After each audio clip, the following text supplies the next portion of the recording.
Tuesday of this coming week. The individual who's doing the work is going to provide us with recommendations, and then any decisions that have to be made will be made by the Board of Selectmen. So that's basically the report. Thank you. So if anybody would like to make public comment, please come forward. Remember to state your name, address here in town, and try to keep your comment within 3 minutes.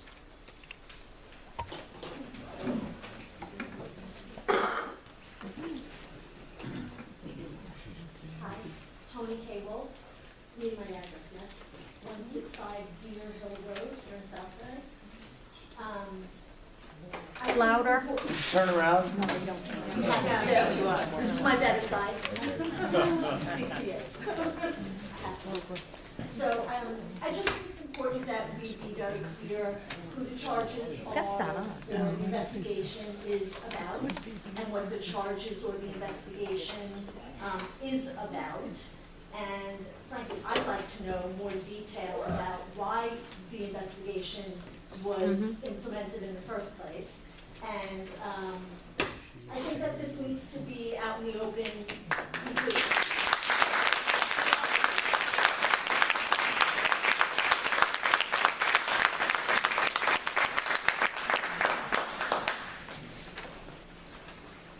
Anybody else for public comments? Come forward. You don't have to wait. You can actually get in a little line and go a little faster. Robert Barnes, Beaumont Road, Southbury. See, once again, the anti-gun sentiment, we have 2 good guys with guns back there. Thank you. I work at one of the busiest ports of entries in the United States of America, and I never had any security issues. But anyway, just like I say, if we look to the answer as to why for so many years we achieved so much and prospered as no other town has, because here in Southbury we unleashed the energy and individual genius of our boards and commissions and employees to a greater extent than any other town. However, this all changed with the election of Ed Edelson. The freedoms and dignities of the town individual is currently being suppressed more than ever due to a hostile work environment and persuasive bullying and intimidation by both Ed Edelson and Carol Huber, Chief of Staff. They have abused, manipulated, and twisted the powers granted by the town charter.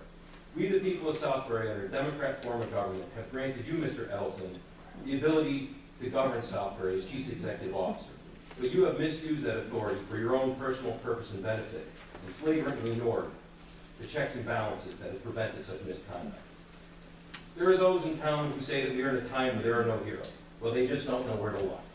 You can see heroes every day at work in Southbury, police department, animal control, fire department, union operators at the highway department, who do their jobs to the best of their ability, despite being constantly lectured to hide the truth behind accidents involving town vehicles, turn a blind eye to impropriety, and then they are told, don't talk to any of the Republican selectmen for fear of repercussions. They are individuals with families like you and me, whose taxes support town government, and whose donations and volunteer efforts support charity, church, culture, community, student athletes, art, music, and education. Their patriotism is quiet but deep. Their beliefs sustain our town life, and they have ingrained in them the traditional values so that they know when an ethical line has been crossed. We as the town, and you as the Board of Selectmen, are now faced with many issues that affect the employees and operations of this town. You are already striving to correct the wrongs that have characterized this administration. You will face the challenges of sanitizing and shining light into the dark corners that no others have ever seen. On the eve of our nation's struggle for independence, a man who was one of the greatest but less known founding fathers, Dr. Joseph Warren, President of the Massachusetts Congress, said to his fellow Americans, our country is in danger, but be not despaired. On you depends the fortunes of America. You are to decide the important questions upon which rest the happiness and liberty of millions of yet unborn. Act worthy of yourselves. I know certain board members have the integrity, moral compass to pursue the truth, while others will hide behind misinformations and distractions spread by the Chief of Staff, Ed Edelson, to divert their attention away from those who have been wronged by them. I am deeply saddened to see that the town I've grown up in this embarrassing discord, stuck in strife.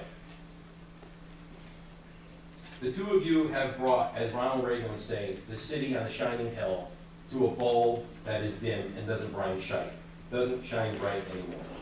And I conclude with saying Alexander Hamilton said, a nation which can prefer disgrace or danger is prepared for a master and deserves. Well, Southbury is not ready to face disgrace, and we are not prepared for a master. So as Southbury citizens, we will bravely confront the unpleasant tasks of identifying and resolving these problems, and letting you know, Mr. Ellison, that we, the people, signed your check.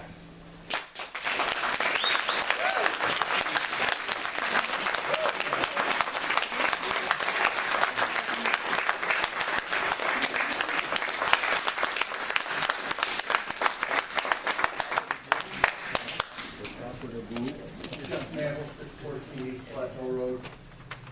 On September 11th, I went to the zoning commission about possible violations of zoning regulations involving the cornucopia. Since then, nothing's been reported. I've been told that the attorneys were very busy at Christmas time. I've been patient, waiting to hear the results. I was told by the zoning enforcement officer it would probably be brought up at the last meeting. There is evidently, I've been told, there's a letter, legal opinion from the town attorney. I asked for that. I've been told it's confidential information. I accepted that, saying I was told to be brought out at the next zoning meeting. It seems to me that over 6 months of the clarification of business is a little excessive. And I would ask, where else would I turn? Or is this a normal turn of events that would take 6 months when zoning violations may be there and they gotta get them clarified? I know at the election, it was very quick to get the zoning enforcement officer to take down the political signs, both sides, whatever, very busy with it. And I'm just wondering, how does this move forward? Or does it not move forward from here? The business is now for sale.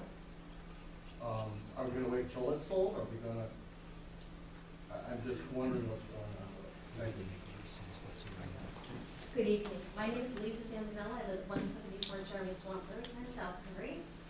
The first selectman's ability to lead and manage town departments should seriously be called into question if his actions require us to hire an outside law firm to the tune of $27,000 of taxpayer funds. The town is paying the equivalent of a part-time a much-needed animal control officer's salary to deal with the first selectman's allegations. Rather than the first selectman demanding Ms. Stevens to be reasonable and work with the owner, who was arrested and charged with animal cruelty, we say Ed Adelson heed his own advice. He should be reasonable and listen to the residents of the town he represents. Thank you. Good evening.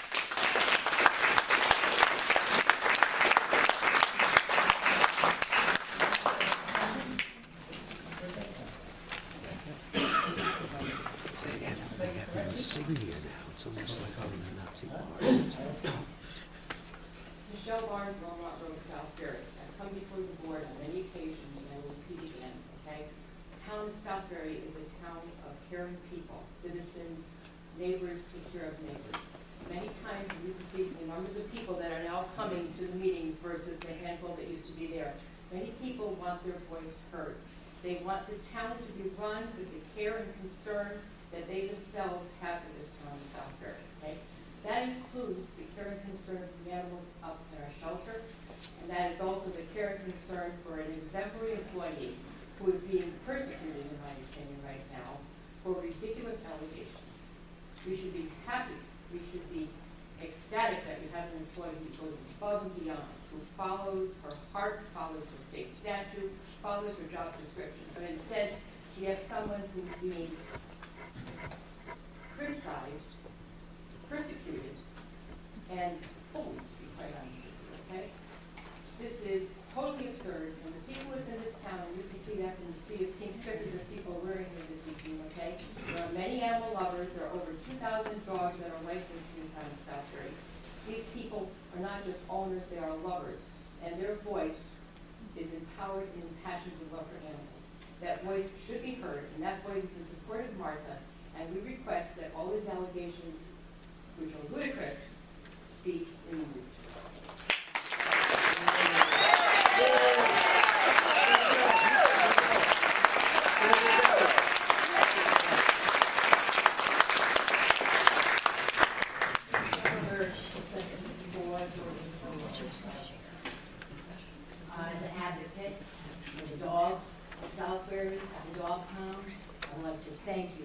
Martha for taking excellent care of them.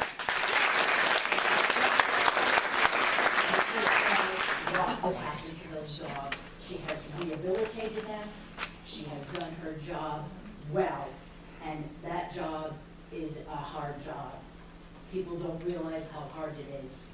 It is picking up feces, cleaning up urine, doing vomit, every day going to something different.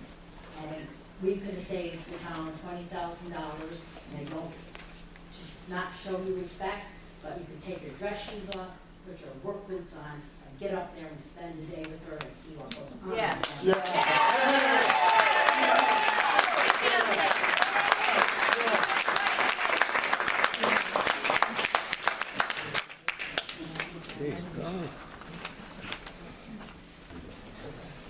My name is Steve Hicks. I'm at 1029 Bullet Hill Road. I've been a resident of Southbury since 1999, and a dog owner, probably most of my life. And it really galls me to see the lack of resources that Maryland has been given over the course of these years, just since I've been a resident. And when I see the injustice being put on this passionate young woman who's trying to do the best that she can, what the allegations are, because here's a woman who's devoting herself as best she can to caring for these dogs that were taken out of a horrible, horrible condition. And this is the way we treat her. We should be spending that money on a new pound.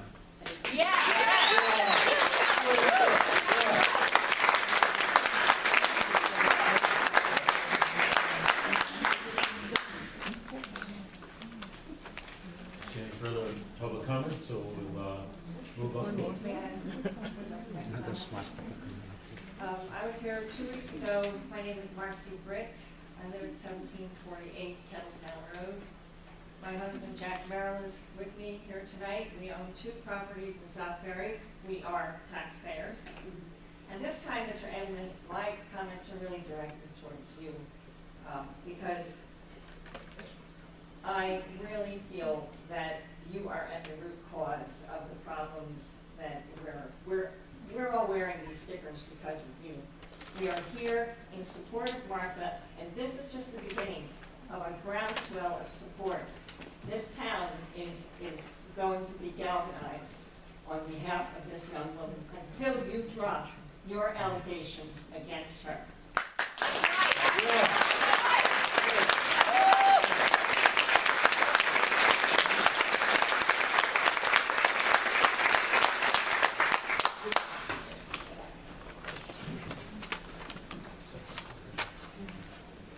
Hi, I'm the aforementioned Jack Merrill.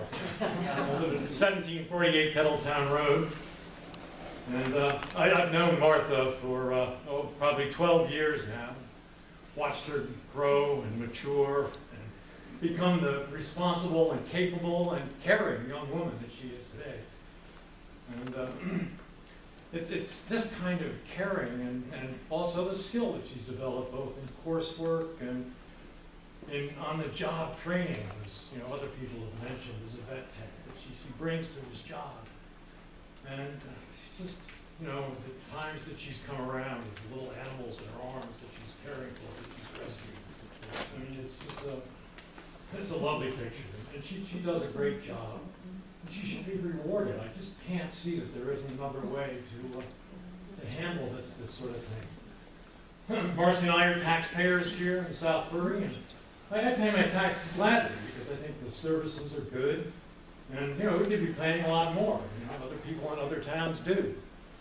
But I think that this particular use of taxpayer money is just over the top. And we've got to find, another way of dealing with this problem. And I think probably my wife's suggestion of just dropping it is the best. Thank you.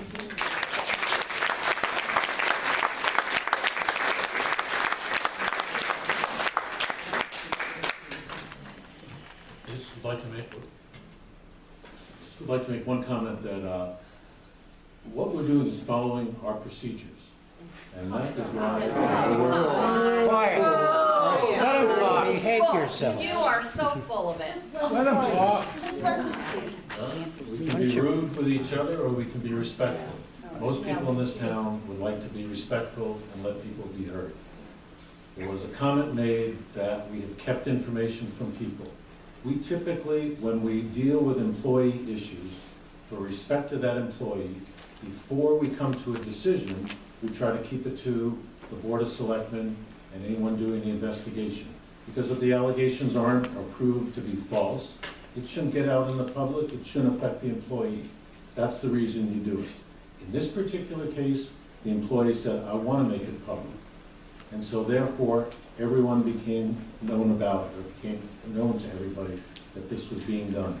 But there's nothing unusual about this. The town has done this many times before when there are concerns about an employee. We have an employee handbook that specifies, as well as the charter, that we are trying our best to follow. The investigation would not have gone forward unless the Board of Selectmen voted, for the people who were there, unanimously that we should go forward and have a third party, an investigator, look into the allegations and see if they're true or not, if they have merit, as John referred to before. That's what we're doing. So I just want to be clear that we, as a board, have been working together to work through this. As John also alluded to, we hope to wrap it up. It's hard to say exactly when, but I would hope before the end of the month we'll have some sort of conclusion. First, Selectman Edelson, can I ask Selectman Monahan to comment, since he's the one who's dealing with this investigation? You made a comment about looking into the allegations and the Board of Selectmen deciding to investigate these. Selectman Monahan, isn't it true that the independent investigator is actually examining allegations that were brought by, for A, First Selectman Edelson, and B, a complaint that was filed by Martha Stevens as part of the same investigation? That's Okay. correct, Okay. yes. So it's not that the Board of Selectmen has decided to pursue anybody's allegations. The independent investigation is examining all of the allegations. The entire matter, Okay. that's correct. Started with one, and then we expanded it. That's how it went from initially, we thought $10,000 appropriation to a $20,000. We'll see if it actually costs that much. Okay, well, that takes us to our announcements and correspondence. I would just like to point out about the March films at the library. It's quite impressive. About more than 75 people attended a film last Thursday, and I understand this coming Friday night is already fully booked for Frozen. So people in this town do want to see their movies. So there are other correspondence in there, and some of that we will refer to later on in the session here. The next item on the agenda is our monthly reports from just about all of our departments. I think we just got in the fire report, so that didn't get up here, but we're trying to get that out for the next meeting. Any questions on any of the monthly reports from the departments? I would point out Public Works, you're seeing a little bit of a backlog on iWorks there.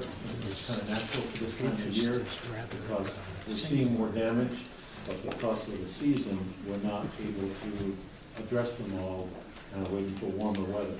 So if you just scroll down a little more, you see we started the month with 21 open items. That grew to 33. Average days open is a little bit less. I think that just reflects that a lot more came in as people are starting to see, let's say, the effects of the winter storm.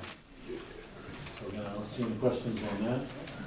We have a transfer, is the next item. And basically, this is a transfer to address some overtime issues that I think we've already referred to during our budget workshops, that this is coming. We went through a little bit of analysis of what causes overtime, not only this year, but prior years. This is just showing, and we're focusing tonight just on the officers, our employees. Now, we only have one bill from the state for the resident trooper for the first quarter. Haven't seen the second.